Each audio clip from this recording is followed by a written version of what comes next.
तक की सबसे बड़ी खबर आप सभी ने जान ही लिया होगा।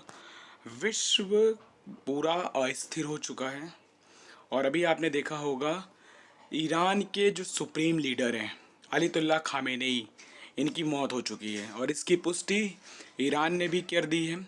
और उसके पहले अमेरिका ने भी की बताया कि हमने खामेनेई को मार दिया।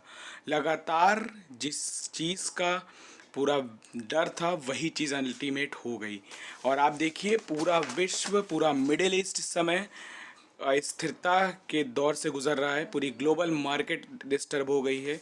और एक चीज़ आप जान लीजिए, विश्व में यदि बात करें तो इस समय चाहे वो ओमान हो, चाहे वो कतर हो, चाहे वो अमेरिका, इज़राइल, ईरान, पूरा देश अस्थिर है।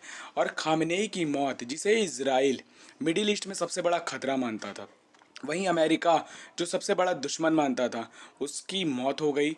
और इसके साथ साथ यदि बात करें तो ईरानी मीडिया ने, इसकी जो ईरानी मीडिया है तसनीस, इसने पुष्टि की है।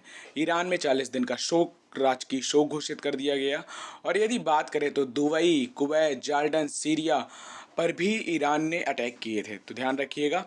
लेकिन उसके पहले अमेरिका और इज़राइल ने मिलकर ईरान पे अटैक किया। अपने आप में पूरा देश, इजराइल सेना ने बताया कि हमने 30 बम गिराए हैं और इससे खामनेई का खात्मा किया है।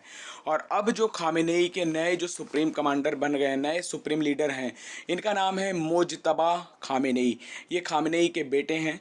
और याद रखिएगा, अपने आप में पूरा विश्व अस्थिरता के दौर से गुजर रहा है। इस तरह से में न व्यापार संभव है, न किसी भी तरीके से आप ग्रोथ कर सकते हैं। जब युद्ध में कोई भी देश जाता है, चाहे वो आपने प्रथम और द्वितीय विश्व युद्ध में देखा होगा, जैसा कि कल ही अभी हम लोग बात कर रहे थे, खामेनेई ने खुद कहा था कि युद्ध आपने शुरू किया, खत्म हम करेंगे। और आज खामनेई को ही ख़त्म कर दिया गया। तो अपने आप में युद्ध एकदम अस्टेबल चीज़ होती है। कब क्या हो, जैसे अभी हम लोग बात कर रहे हैं, कभी भी कुछ भी किसी भी समय हो सकता है। जैसा अभी को आपको पता होगा, ईरान पर ओमान ने ड्रोन से अटैक किए हैं। तो ध्यान रखिए कि इस तरीके की चीज़ें लगातार चलती रहती हैं।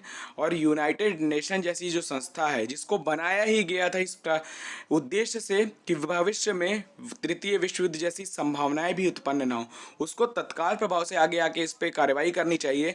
अन्यथा की स्थिति में जो स्थितियां जा रही हैं पूरे विश्व की, वो अपने आप में एक अच्छा संकेत नहीं है। और अल्टीमेट जो एट द एंड होती है, वो हमेशा संधि से ही होती है, चाहे जितनी बड़ी जनहानि हो जाए।